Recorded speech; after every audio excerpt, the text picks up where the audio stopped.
Here you are, folks. I'm so glad to see you guys here. It is a beautiful Friday afternoon in Portland, Oregon, and it's unlikely that we'd have beautiful sunshine, but we do.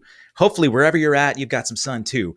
Before we get started today, I've got to thank my buddies at 5 Star Guitars, 5 stars in Beaverton, Oregon, which means that if you want to get gear, there's no sales tax, so you're going to save a ton of money.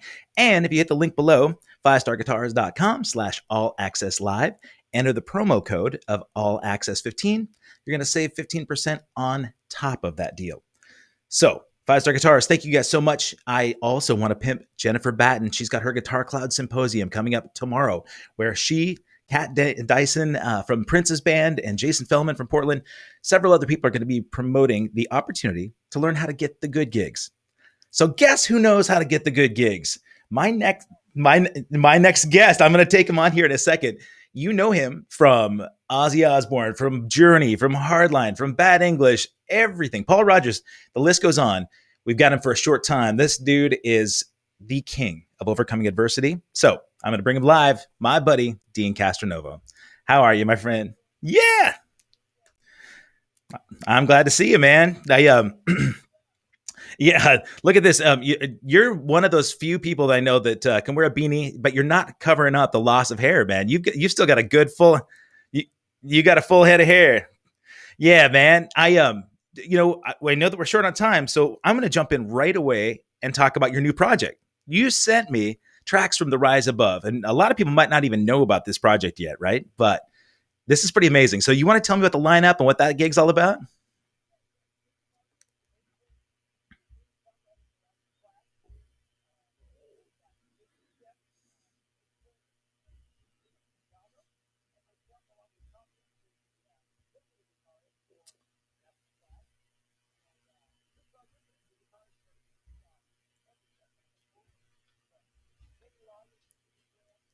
Oh my God.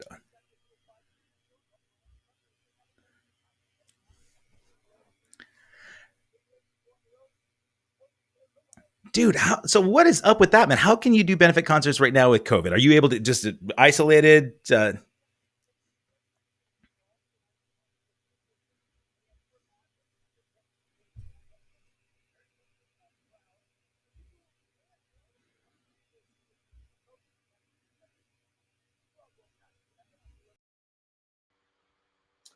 Oh, yeah, man. Last night I'm hearing that people can't hear your audio. So can you guys hear us now? All right, one sec here. Let's get people so that they can hear Dean. I'm gonna put my. All right, how's that? Can you hear him? Let's get you loud. They've seen your smiling face. All right, can you guys hear Dean? Hello. Yeah, I think that's good. I think that's going to do it here. So, um, I hate to do this to you again, man, because you were just talking about The Rise Above, and if people didn't get to hear this, I want them to know about this lineup. So, do you mind telling us again? No. It's Jay DeMarcus, the main songwriter and bass player for Rascal Flatts. We got myself and Jason Sheff, the bass player and lead singer for Chicago for many, many years, since 1989, actually. And we got Tom Yankin, the utility guitarist for the Rascal Flatts. And Chris Rodriguez, who played guitar with Kenny Loggins for many years, and Amy Grant, and Michael W. Smith, and everybody. I mean, we've got quite a lineup here. It's pretty awesome. Man, you're the king of putting together like all-star groups, man. It wasn't me, actually. It was actually Jay called me and said, dude, what are you doing? I said, well, just kind of hanging out. The Dead Daisies aren't doing anything right now. He goes, well, why don't you, I'll fly you to Nashville. Let's work on some songs. So we did some songs and did a couple benefit concerts, one for COVID relief, the first responders, like the nurses and the people that take the tests. Yeah. And raised a bunch of money for them. And then the crew members and people that were working in Nashville. So we raised a bunch of money for them. And now we're doing another one for kids that have been abuse, trauma, they've got trauma in their lives and stuff like that. We're doing another one April 22nd, another benefit concert. We do a lot of benefit shows, because there's nothing else to do right now. So we're just giving ourselves in order to spread the name of this band. I mean, that's one good thing, right, to spread the name of the band, but it's pretty cool too that you can make an impact, right? So yes. and make it so for us, it's all about that, dude. I mean, that's given, it shall be given. That's kind of our thing, give back and things will come to us. And we got a great man. We got a great record. We got about 12 songs that are in the can that sound amazing, and I we got a great we got a great management company, Toby Ludwig, and we've got CAA looking at booking us, so we're set. We're just waiting until COVID goes away. Man, it's hard to speculate, right? I mean, all of us musicians have been struggling with this. I mean, for me, dude, I played my first gig last night in 13 months live with an audience. Woo-hoo! And your buddy Gary Fontaine, New Shoes Cat, I know them. It was amazing, man. And for me, it was kind of like a spiritual sort of awakening, man. I didn't realize how badly I needed that in my spirit, my soul. So Yes. I'm glad that these guys snagged you. A lot of people may know about the last sort of all-star project you were working with too. Revolution Saints was, aside from Dead Daisies, but Revolution Saints, I was at Kelly Keege's wedding, and we were talking to Jack Blades about that thing. And those guys can't say enough about you. I mean, people that really know your heart, Yeah. So I was told to say hi for all those guys. And for Dave Aberzees, man, he said you were super supportive when he... oh, dude, they were wrong in getting rid of him. That's all I got to say about that. I agree with you. You and I both know that. They were wrong. Yeah, no, the band jumped the shark after that. But you know what? Yeah. I mean, that's the thing, right? It's all about relationships. And I knew Dave from the first point that he joined the band, and I saw a complete sort of variance between his personality and the other guys in the band. And you probably experienced this too, man, like with other bands, right? Like, it's all, when people come into the music scene and they think, I'm going to be Three Musketeers, man. It's all for one for all. We're going to split the proceeds. We're going to, climb the mountain together. And when shit hits the fan, oftentimes there's like one dude or maybe two guys that sort of say, no. This is my pile. You stay over there, right? So as a mercenary, as a journeyman, man, in this industry, how did you sort of forge your way so you could keep some sense of boundaries and professionalism where you could get the calls, you could actually make a living, hopefully, and still, sort of have the camaraderie of the projects that you really love? Well, for me, bro, it was all about staying positive, no matter what situation I was in, whether it was, Bad English, Journey, Paul Rodgers, Ozzy Osbourne. I just stayed positive, and if I didn't fit in, I'd get let go, and something else where the positivity was embraced, they'd bring me on. And there I was, 17 years with Journey, and I could just be me. The Dead Daisies was the same thing. They were good to me. They were great people. I love the band. It was just with my health issues with the back and all that stuff. It was just time for me to back off and let them move on, because I couldn't do it for them. I just couldn't do it. So here I am with the Rise Above, and I had the shot done in my back about a month ago, and it feels great. And thank God I'm moving and moving forward. It's debilitating, man. I know, Jason. I got 2 herniated discs. I got 2. The L4 and the L5 are herniated. Dude. I can barely move it. So I got the shot until COVID lifts. I got my L4, L5 actually like a microdiscectomy 5 years ago, but I have another herniated disc there, and it's killing me, dude. It's like, hopefully in the Rise Above, you got somebody moving your hardware, dude, because that is what kills you. Thank God I do. Thank God you do, man. In those projects, it's funny when you list all those bands, like, I know that people want to know about these experiences. I will tell you, for me, the band that changed me more than anything of any projects you did was Hardline. For me, I don't know, the combination of you and Johnny, like Johnny Gioeli's voice is amazing. Monster. Todd Jensen, there's a dude, Neil Sean, whatever, playing guitar, and but I want to know how that thing came about, because I think it was an outtake from Bad English, is that right? Yes, Neil was Bad English was over, and Neil was dating Johnny and Joey's sister. And he goes, I got these 2 guys. They've got these songs. They're great freaking songs. You want to join this thing? You want to check this out? I was like, hell yeah, Neil, I'll go wherever you want me to go. Yeah. And, he brought the stuff together. We demoed the stuff up, and we got a deal with MCA through Herbie Herbert. Herbie Herbert, his management, and he was managing us, and we just moved on and did our thing. And then he took me from that to Paul Rodgers. So Neil's taking me everywhere. Wow. That's a. Did you tour much with Bad English? I mean, with Hardline? Sorry. Hardline, not. We did a tour with Mr. Big. We did a club tour on our own first, and then we did one opening up for Mr. Big, and then the band died. I mean, Crunch came in and destroyed everything. Right. So, those hair bands were gone. The era changed, but you and Johnny still write stuff together, right? Mm-hmm. And yeah, John and I are still doing the Giovanni Castronovo thing, and we keep in constant contact. He's a good man. John's a brother for life, and I love him to death. You guys, I've never met him personally. I mean, I watch a ton of his stuff online. I love his voice. And of course, love your voice too, man. I would imagine when you guys work on your stuff together, do you send it back and forth? Like you record some stuff at home and then send them over tracks, or how do you guys write? Well, Johnny and Alessandro work on the songs. Alessandro Devecchio from Frontiers. They check out the songs and they work on the stuff, and then they actually flew me out to do the record, the first Giovanni Castronovo record. And I flew into Italy and did my drum tracks and my songs. So they were already done. I just was ready. I just came in and did them. Basically, I don't write. I'm not a good writer. I'm not a great lyricist, Yeah. Well, what about, musically? I mean, people that may not know, right? I mean, people get paid from the music business by lyrics and music, right? So when you write the music, do you contribute and say, man, you know what, that bridge sucks, right? We really need to drive it here. So you kind of give input at least on arrangements and I try as much as I can, but again, if it isn't broke, don't fix it. I suck. Yeah. You know what? Honestly, man, I don't know that there's a thing that you can't do. I got to tell you, I can't dance and I can't write lyrics. No, I can't dance. Aside from the music thing, you and I have had a lot of conversations about the rest of life, dude. I mean, just real life stuff, right? I mean, yes, I've had a lot of people, friends of mine on my podcast, where we get real. I mean, it's a real sincere thing, because for me, dude, authenticity is what it's all about.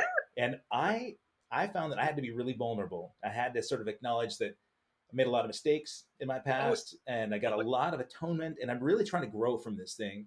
Yes.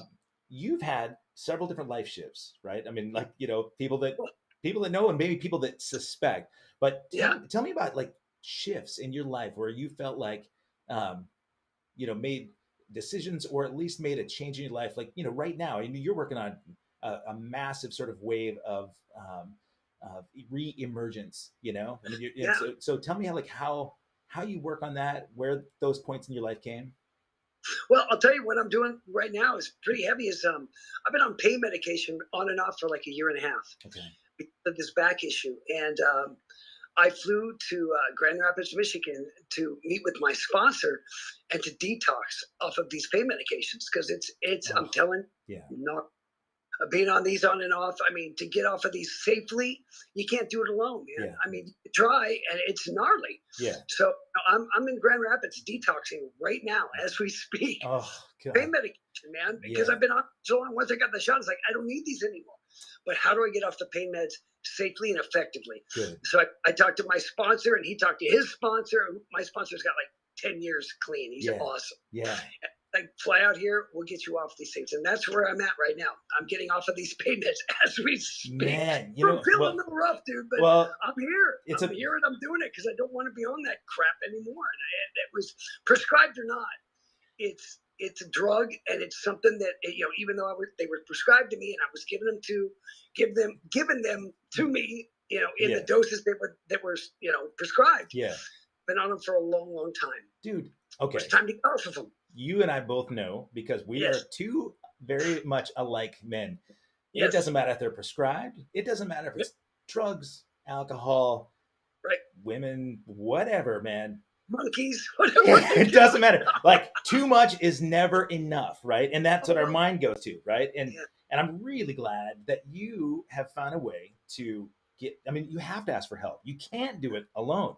Like, I could have done it alone, but it could have ended in stroke, heart attack. I mean, I was told, look, you can't do this without detoxing. You can't just stop these things, especially as long as you've been on them. Yeah. And I'm like, let's go do this. And it sucks right now, but I'm doing it. So the physical part, right? I mean, you could stroke out, but like in recovery, man, you have to get help. Whether you put it you're sort of all into a sponsor or a higher power or a program, whatever, whether you use NA or AA or any of those kind of things, it's just important that you acknowledge, man, I recognize that I don't want to be in this stuff anymore, and you reach out to your sponsor. I know that a lot of people that I've talked to on my show have found that they spent so much time trying to do this thing on their own, and that it caused relapse. I mean, it's inevitable, right? So well, my guy especially was like, dude, he goes, I'm going to tell you this right now. He goes, pain is the vocalizer. So you've had to do what you've had to do. Yeah.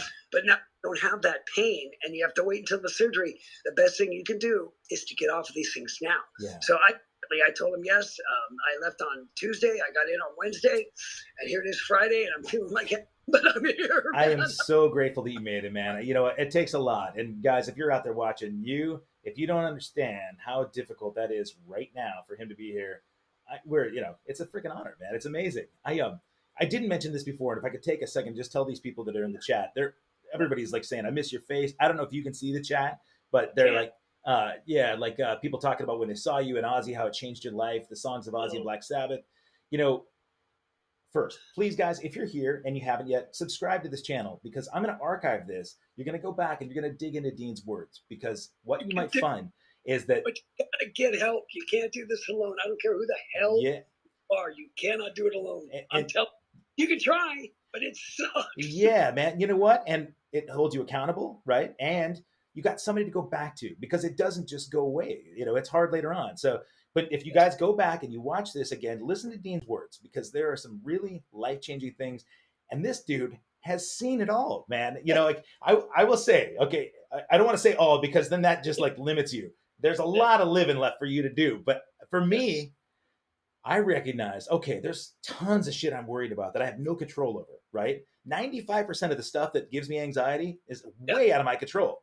Yes. And like why I'm figuring this out at 50 sucks, right? You know, but I could have saved myself. Figuring it out though. Yeah, well, at least we get there, right? Because some people don't ever do that.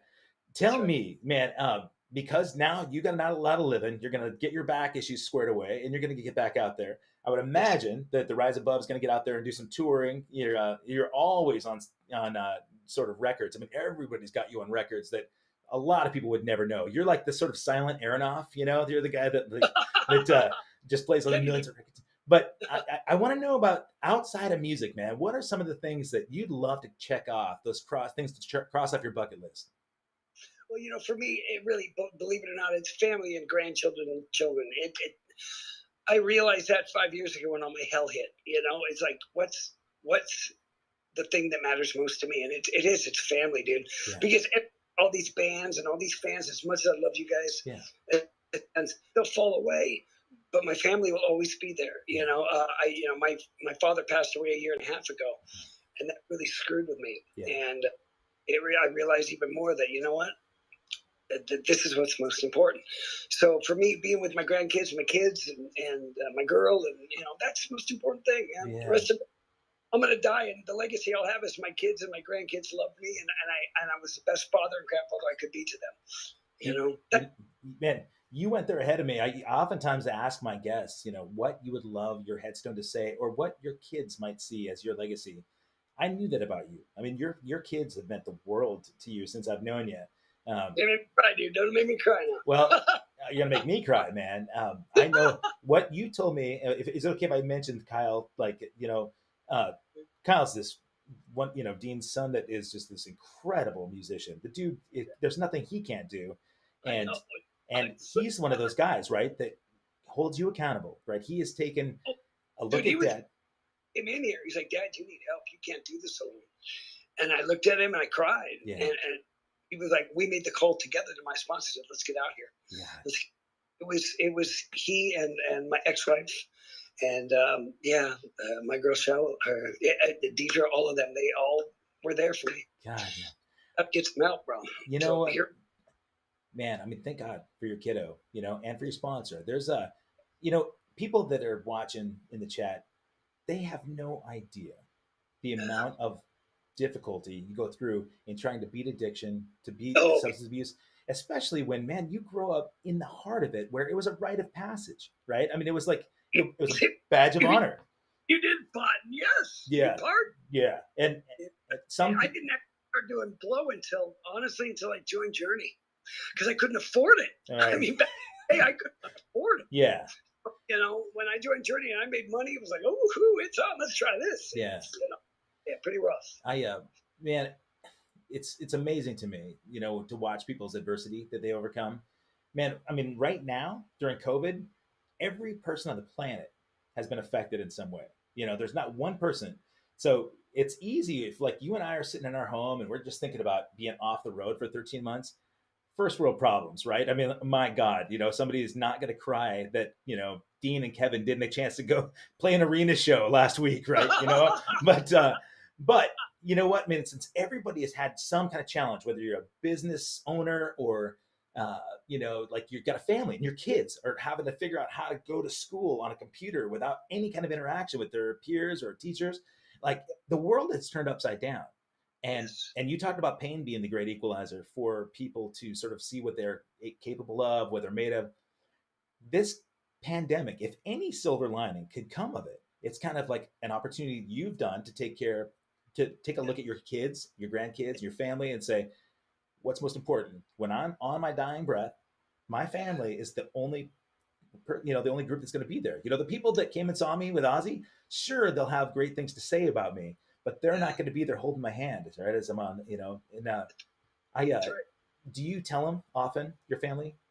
Oh God, I'm grateful for them every day. I mean, I when I came here, I was like, I just want you guys to know to love you, and I'm going to do this, and I'm going to get back the man that I used to be before these pain meds. Yeah. Who is that man? Boy, this man. Yeah. Well, who's the man that you want to be when you come home? The father that I was supposed to be, and that I was, and that I have been, but pain medication kind of got in the way of that because I couldn't do what I wanted to do, what I needed to do to be there for them. It's very difficult on these medications. I mean, as much as you're prescribed them and you take them as they're prescribed, it's still not you. Yeah. With a mask, a Band-Aid on. So it would be nice to just come home and be, here's the real me that you guys, that my family knew. Excuse me, way before. Yeah. Here. Warts and all. I mean, that's the thing, right? Like, because families hopefully can love you unconditionally, right? Yeah. I mean, when you make mistakes, there are too many times that we lose people, friends, bandmates, colleagues, maybe family members, because the addiction thing makes us who we're not, right? I mean, honestly, like, yes, you and I have talked about this. My relationship with my ex-wife, I love her to death. She's my best friend. But it was like Invasion of the Body Snatchers. Like the third wheel. You had me and my girl and the addiction. The third wheel. Yeah. It was like the mistress. Wait, I'm here. What about me? And it's gnarly. Man, I would imagine some of the people in the chat, like Mike G is saying, "Hey, how are you, brother? I miss you from Mom and I." It's interesting that a lot of people that I've talked to have said that you've made an impact on their families. Like a lot of times you'll get connected to people with parents, children. I've watched it, man. You're the most generous guy I've ever seen to like, you see a kid that needs a drum kit. He's wanting to play drums. Like, here, have a drum set, I'm like, well, it's what? not my stuff. Look at it that way, Kevin. It isn't my money. It isn't my stuff. If I see somebody that's in need and I don't have that love of God to be able to help them and give to them, well, it's a love of God and myself. I mean, you got to help people out, man. I mean, that's how I was raised. And that's how your mama did that for you, huh? Your mama raised you. Yeah. I gotta say, if you had unlimited income, not to go back and do blow. No, I want unlimited income for you in a great state of mind to make an impact on your community. Because I know that like Oregon's been. Dude, I'll tell you what it is for me. Yeah. And I'll tell you right now. Yeah. There's so many homeless in Salem. I've seen it. I drive by it almost every day, and it breaks my freaking heart. Yeah. If I like the billions that I wish I had, none of those people would be starving. None of those people would be homeless. I'd be building as many homeless shelters, funded the rest of their freaking days. It's just how I am. But I don't have that money yet. Right. Maybe I wouldn't. You never know. But that's what if I had that kind of money, oh my God, none of those people would be homeless. None of them. They'd all have food. They'd all have a place to live. They'd all have a place. They'd have rehabilitation. They'd have everything they freaking needed. That's me. That's my heart.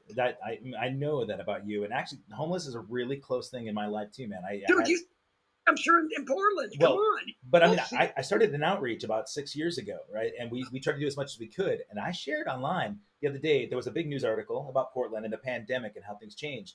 But what I asked people to do is say, post all around the world, man. Dude, you've got people all over the world that admire and respect you. I asked them, post media from your state, country, area about your homeless situation because it's everywhere, right? Yeah. And people like to complain and say, "Oh, it's because you got this type of government for your state or this, Yeah. mayor," which is all bullshit. Right now, Yeah. there's the divide of income is really a huge proponent of that. Mental health becomes a major issue. You talked about rehabilitation. Getting people off the streets also requires, man, there's PTSD, there's sexual abuse or physical abuse. The rehab part of it, is a huge part of it, man. And I would hope. With me, bro, I do. From stuff in my past. Yeah. So it's stuff that you have to deal with, and that was some of the reasons why I used. I drank. I didn't want to deal with it. Didn't want to have to face it. Yeah. Well, what I love about the redemption thing is because you personally, you don't need $1 billion to go out there and fix that. You've got a vehicle, you got a platform, and a lot of what you do. Remember, I mean, you and I both know somebody like your sponsor could tell you all day long about anything. Yeah. Actions mean more than words, right? I mean, and that of what the Rise Above is doing, we're giving back before we get any payment. We've been the last 4 shows we've done have all been benefit shows, and we'll keep doing them. God, how we are, and they're all believers, dude. Every one of those guys in there are believers. Well, every one of them. You know what? And I've never been in a band where everybody in the band are believers ever. Wow. Yeah.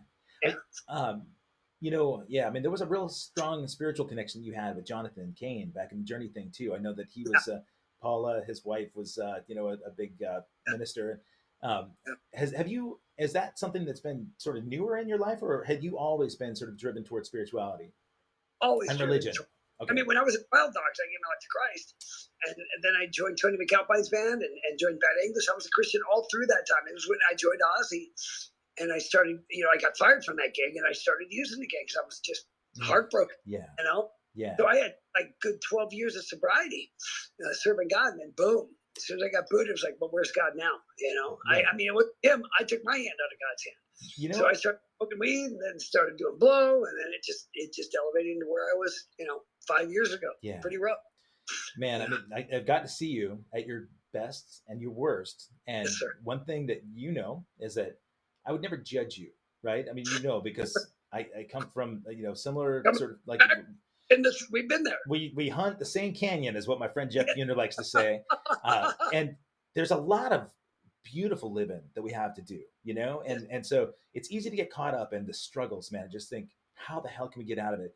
On Wednesday, on my podcast, there was a drummer that was around when you were here in town, Danny Carvo. He was one of my favorite drummers around. He'd been homeless the last several years. He came on my show to talk about this struggle, and it was really heavy, man. But he was so vulnerable and open about it that I feel like you can change people's lives just by talking and listening to them, And honest, you're the best. That's the best medicine, man. Be honest. Don't hide it. You can hide it ever. Yeah. It doesn't work when you're hiding it. I mean, geez, hiding it will just get you killed. Yeah, that's true. And you see it, right? Are you able to spot it now when you see other guys in the the industry, and you're like, dude, don't con a con man, right? I mean, I don't, really.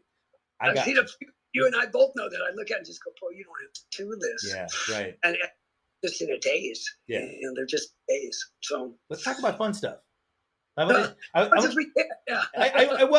mean, for me, one of the really fun things is to ask somebody what their guilty pleasure is. And I know you've got lots of them, but driving car, dude. I love driving fast cars. Okay. Freak. Yeah. That's my baby. I'll get in a car and I can drive for 6, 7, 8 hours just listening to music. Yeah. And I got a really cool car at home. I got a nice BMW 2020 BMW M8 competition. Ooh. Fast, fun little car, and I love it. I can get in that thing and just drive, and that's my therapy. Yeah. Sometimes, when I can't get hold of my therapist, that's my therapy. I would, that's it. That's all I got, dude. That's all I love, and I love it. And be with the kids again. Being with those kids. Fun. It's hard to get all the family in the M8, though, isn't it? Maybe a half. Yeah, and you had the i8 before, which was gorgeous, man. Like couldn't put anything in that thing. Yeah, no. Yeah. It's hard to even climb into it, but it was beautiful. Yeah. How about something that people, if somebody thinks they really know you, maybe not your family, but somebody thinks they really know you, what would they be surprised to know about DEEN CASTRONOVO? Wow. Like if we were to check out. Look, dude, I mean, I tell everybody everything. That can be kind of my downfall. Well, I really have anything I've never really shared with everybody. I just, I'm pretty open. Even like music stuff. Like I had Dave Ellison. Dude, well, I listen to anything from James Taylor to Slipknot. I mean, Corey, one of my favorite artists. I would love to work with him. That's something. I would love to work with Corey Taylor someday. Really? Oh God, yeah. Yeah, man. He's a genius, man. The guy's a genius. He really is. So it's surprising you haven't, right? I mean, there's one day. Well, I'm older. I'm probably 10 years older than him. It's like, do I want to call the grandpa to play on my record? Oh no, dude. You're going to be 90 and still outplaying everybody. It doesn't matter, man. But I'm curious about like because you talked about I'd love to play with Corey Taylor. You've been able to have these amazing all-star bands. Doug Aldrich and Jack Blades and Revolution Saints, the Dead Daisies. You had Glenn Hughes and Marco Mendoza, right? I mean, all these amazing kick-ass players. If you were in charge, you're the Barry Squires of the music assembly. Yeah. Who does Dean put together for the all-time either living or dead band? Joey Jordison on drums. I love Joey. Joey's a monster. Corey on vocals. Okay. Bass player. God. I'd have to say Jason. If you ever listen to Jason Sheff, he's a freaking animal. Okay. Keyboards, Greg Jafria. I love Greg's voice. Yeah. Great. And me trying to sing. You know what, man? Not trying. People have said here in the chat, I've noticed they talk about, your version of Faithfully is their favorite. I rarely get to see clips of you doing that one. Mother Father, for me, was the one that was the game changer, and I know it was important to you too. I mean, the song was close to you, but any of those moments, come back where you think, well, it would have been nice to hit that one back on stage again. Any redemption stories that you wish you could have gone back and patched up?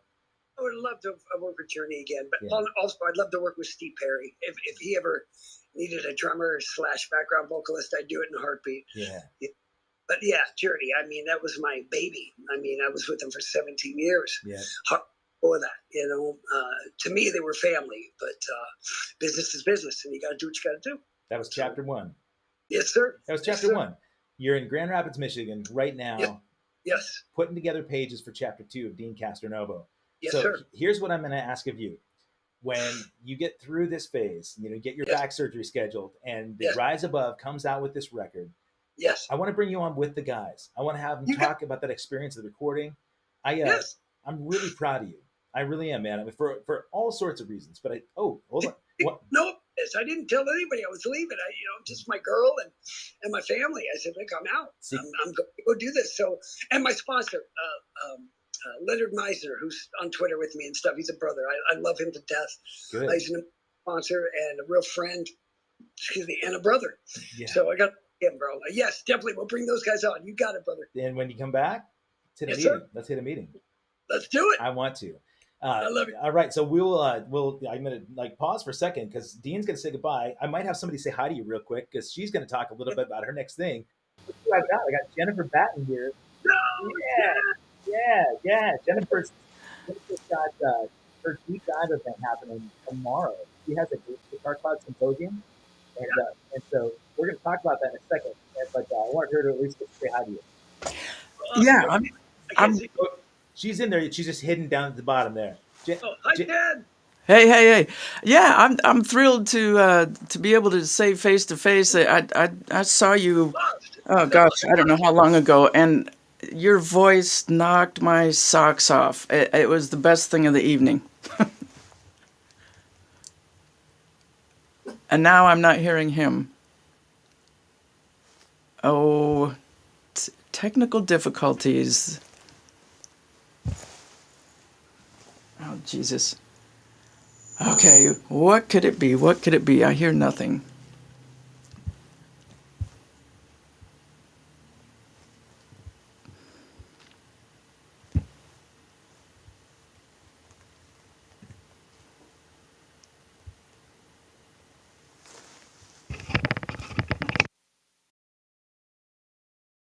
Now I'm switching to internal microphone. I don't even see. Hey there. Can you hear me? I can. Can you hear me now? Oh yeah, absolutely. I was sharing FaceTime with Dean, so that's I think why you couldn't hear. So so let me do this one moment. I'm going to stop screen sharing. I'm going to put my headphones on, and we're going to change microphones. And I'm going to tell people what this is all about. Check this out. Folks, can you hear Jennifer Batten?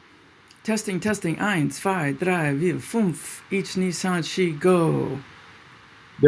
I think they will. They're going to have to jump back in the chat again here in a second. But I'm going to wait for them to say before.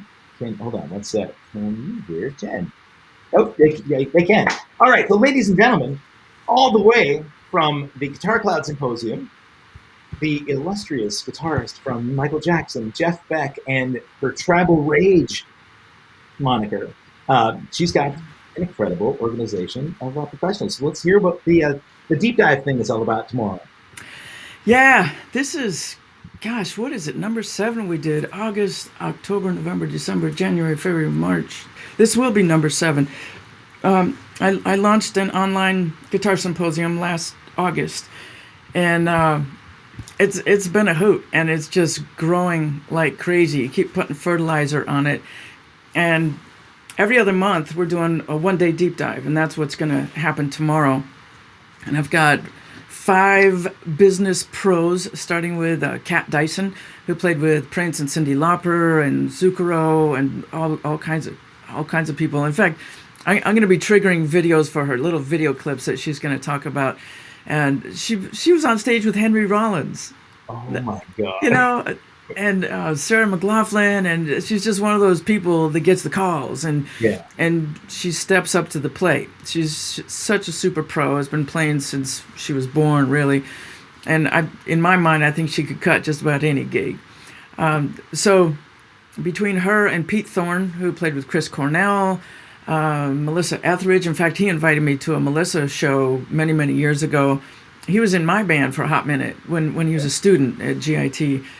Great player and really, really fun person to be around. Really super chill. And he played with Don Henley, you know, big gigs like that. So all of us are going to share what we've learned in the last 3 or 4 decades of being on the road. And so anybody that is in maybe a bottom level cover band playing in dive bars, we're going to give you some info that might bump you up to the next level, where you can start getting corporate money and the better gigs, the summer festivals, maybe tribute shows. There's a bazillion of them, but how do you get to the ones like the Pink Floyd that can fill arenas as a tribute band? I mean, that's just crazy. And you know, we're all going through stories of our life and looking for learning moments that we can pass on to everybody.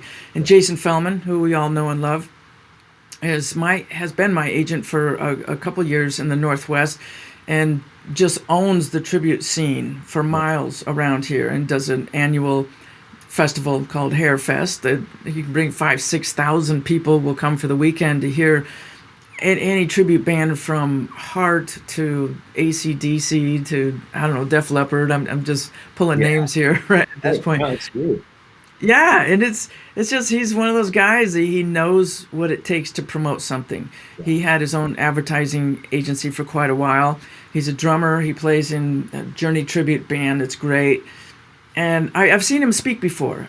He's trying to, you know, pass it on to the local bands about, here's how to deal with your social media. Here's how to step it up.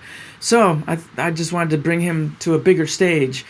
And I thought it would be a really great bonus to add that along with all of our experiences. And the deep dive started out as 4 people giving.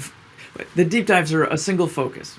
Okay. As opposed to our other long weekend things, it's like a guitar smorgasbord, which can be anything from slide guitar techniques to tapping to whammy bar to you name it.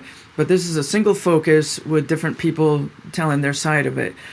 And I started adding guests with our last one, and the guest that we're going to have this time is a buddy of mine, Mundo Julerat. And he's a veteran of the Las Vegas theater shows. And he showed me the ropes years ago. So it was really helpful, because I was, you know, fear of the unknown. I didn't know what it was like. And I thought, theater shows with a conductor, that is not my scene. Right. But when an opportunity came up to join Cirque du Soleil, I had already been behind the scenes. I had seen the paper that you need to read, and although any new situation is going to have a little anxiety, it was really helpful. He did La Rev for the last 13 or 17 years at the Wynn in Las Vegas. He brought me in when he was doing Mamma Mia, and he's just got a lot of experience with that, as well as years of cover bands like all of us. So I just wanted to bring all of that knowledge in on one day.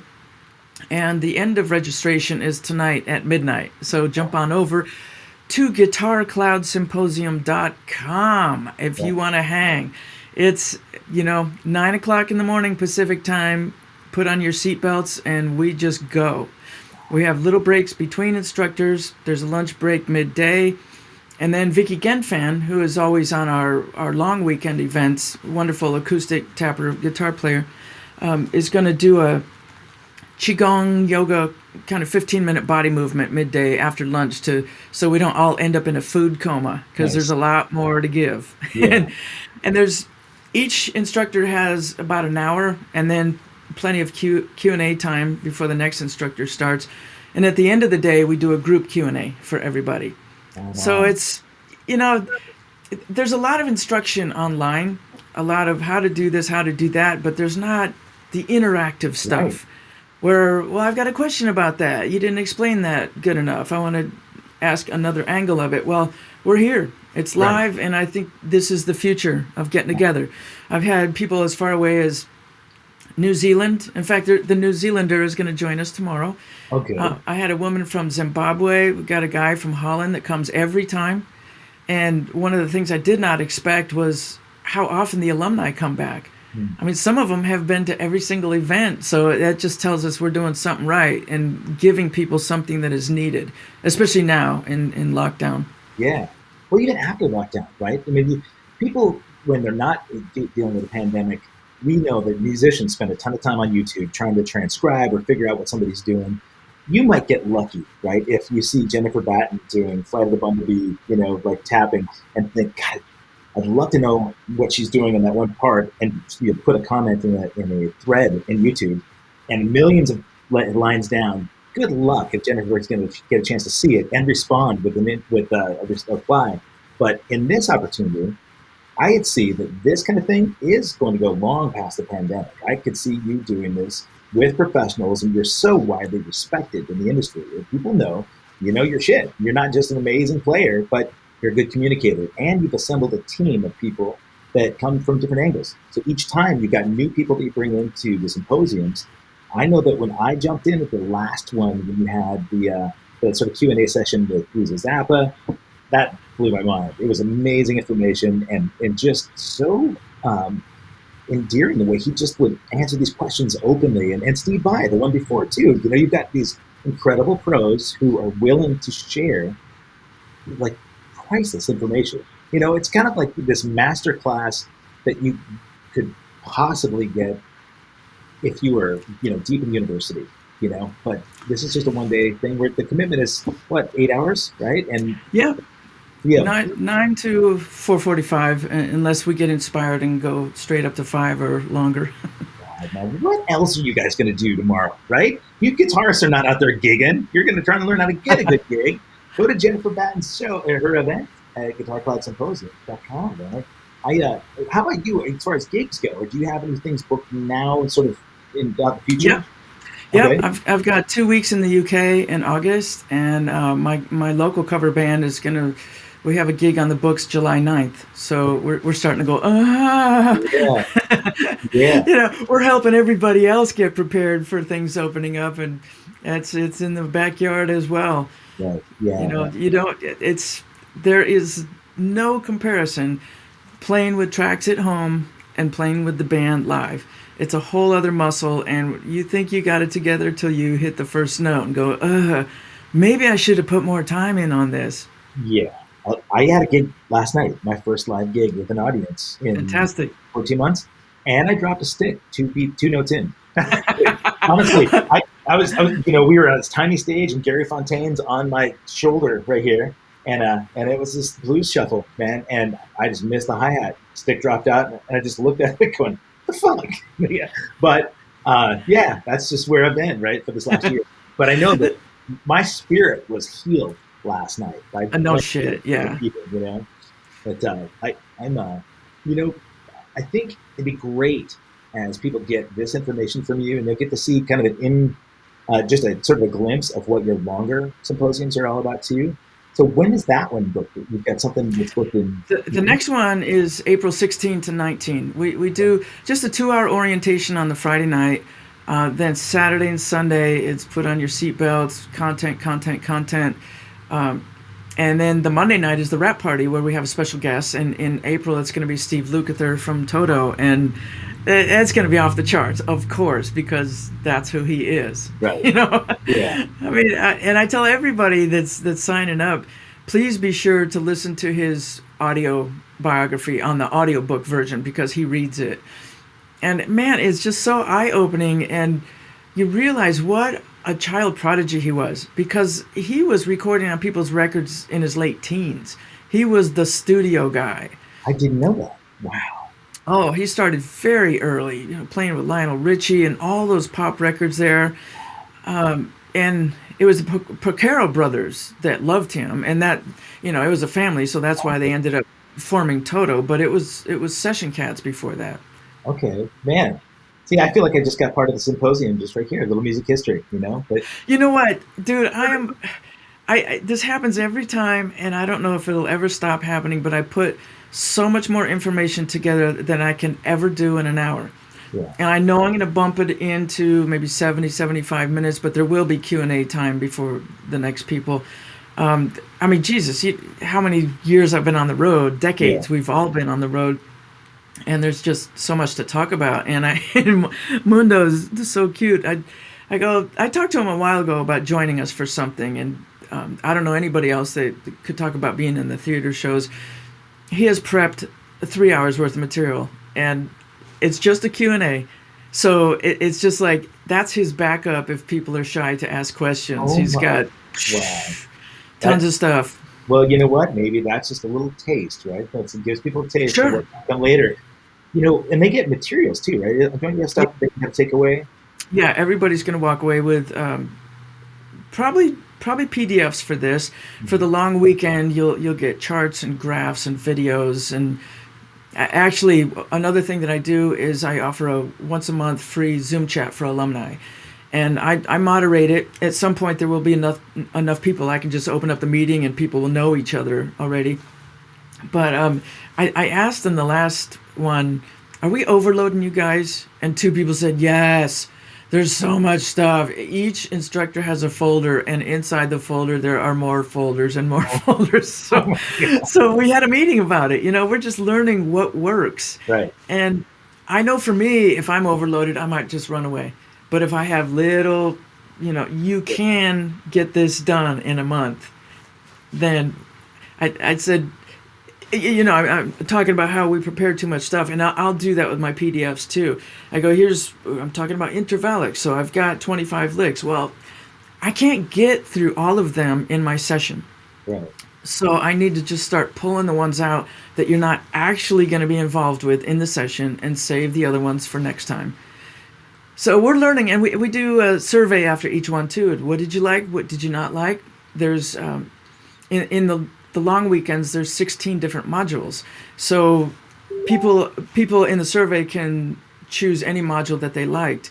And I did a module a couple times on guitar synthesizer, and that was at the bottom. They didn't love it. Wow. Not interested. Yeah. Well, maybe maybe it's just not applicable to what they need to learn, right? But they're yeah.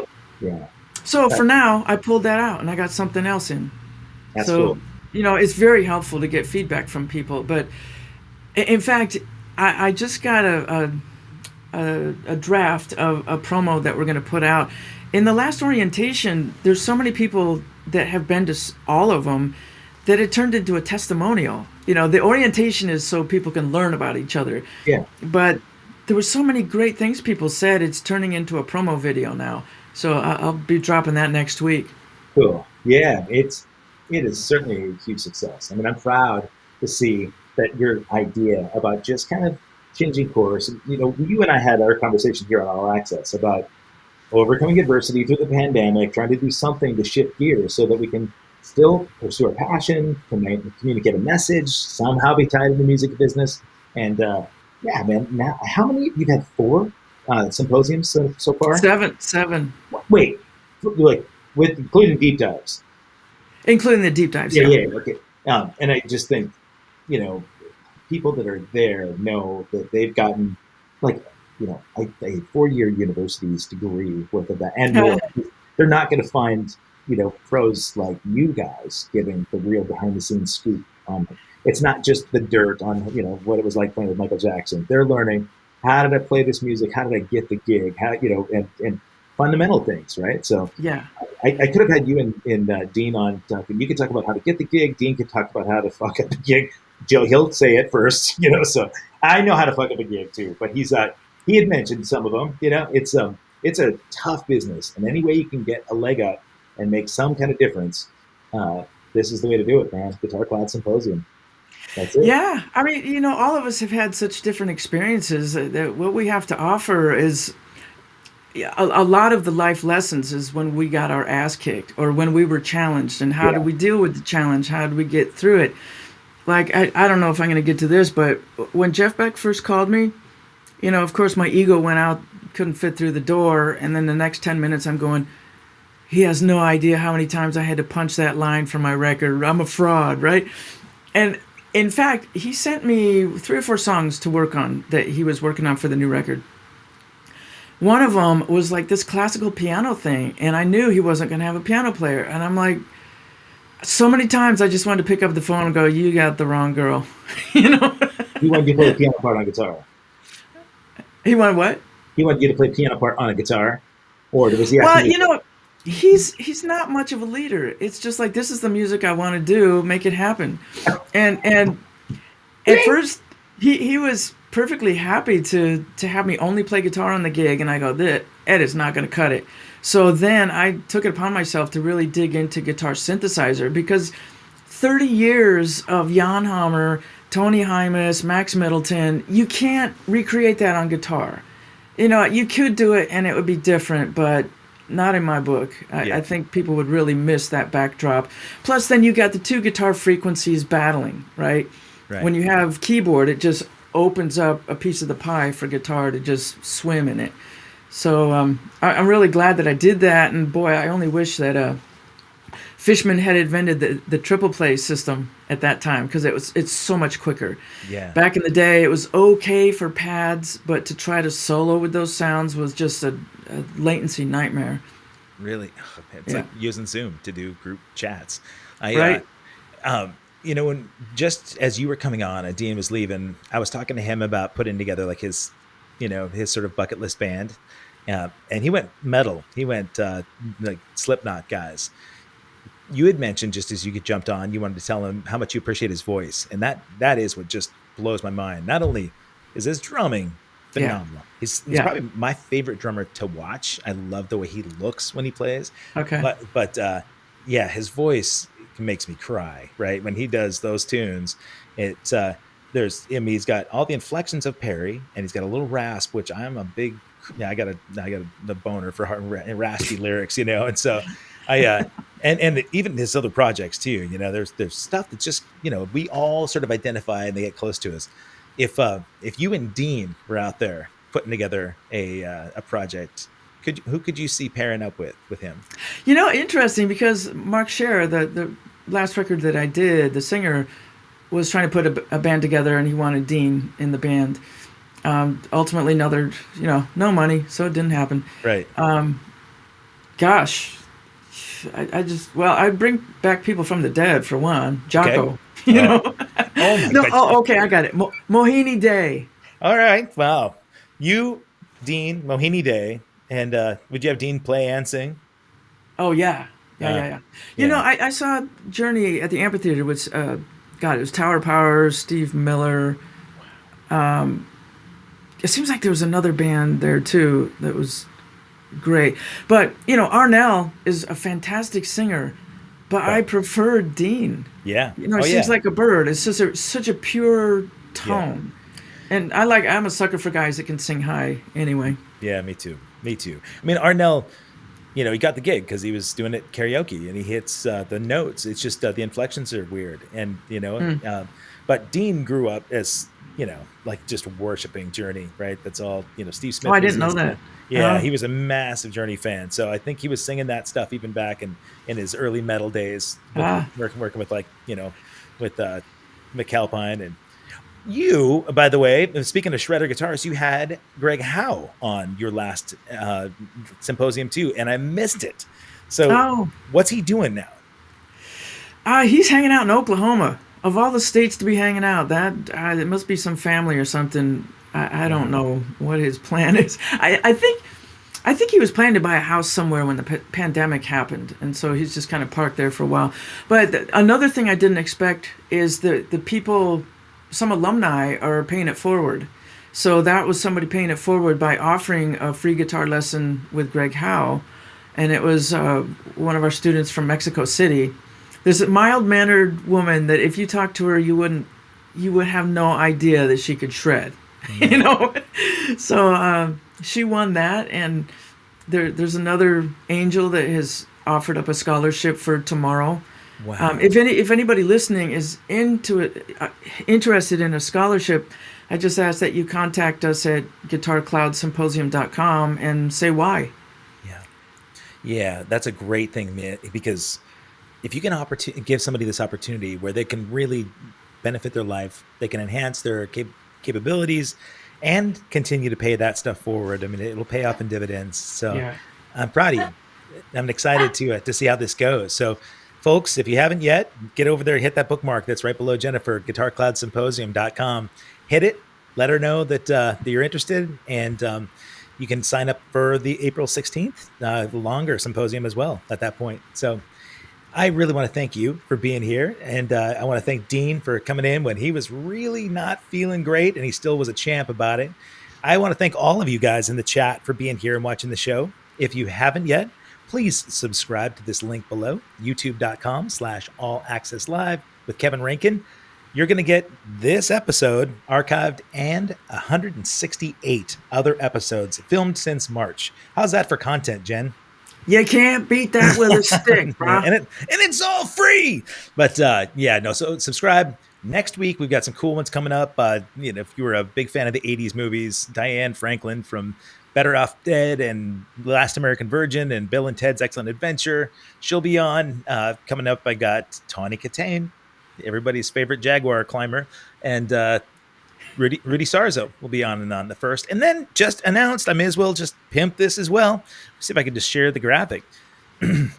This was a fun one that I was excited to put together, and I bet Jennifer can appreciate a handful of these guys. Let's see. Here's some dead air. Dun, dun, dun. Yeah. You need to be doing a drum solo while you're searching. Right. All right. I just need to find the share. Here it is. Share screen. And it is this. Check this out. April 6th, I've got Stevie Salas, Dave Aberzees, and Melvin Brannon joining me from all corners of the planet. They had a couple of albums they put together with, I think, under the Color Code name. But I don't know if you're a big fan of Stevie's playing, Jennifer, but I'm blown away. I think the guy is so gifted. Mm. And I was listening to the stuff that he did. Well, he'd played with Rod Stewart forever, but then I listened to this project that he has going on with Eddie Martinez and Billy Gibbons and Matt Sorum going off and doing crazy billionaire parties in Jamaica. That sounds like a good Wow. Yeah, not a bad show, right? So he can be your next guest to tell how to get some of those good gigs. But Yeah. so Dave Aberzees from Pearl Jam, Melvin Brannon from Dan Reed Network, and Booker T and the MGs, and Stevie Salas going to be joining me on April 6th. So I am looking forward to sharing all that with you. If you guys subscribe on my YouTube channel, make sure you get over to thank5starguitars.com for putting this together for me too. And Jennifer Batten, have a great time tomorrow. I'm hopeful it's not only therapeutic and informational for them, but for you too. So, Oh yeah. yeah, I always feel super pumped and exhausted when they're done. yeah, that's the good kind, right? Yes. All right, folks, guitarcloudsymposium.com. I will be back here next week. Have a wonderful weekend. Go out and learn how to play guitar. Jennifer, have a great weekend, everybody.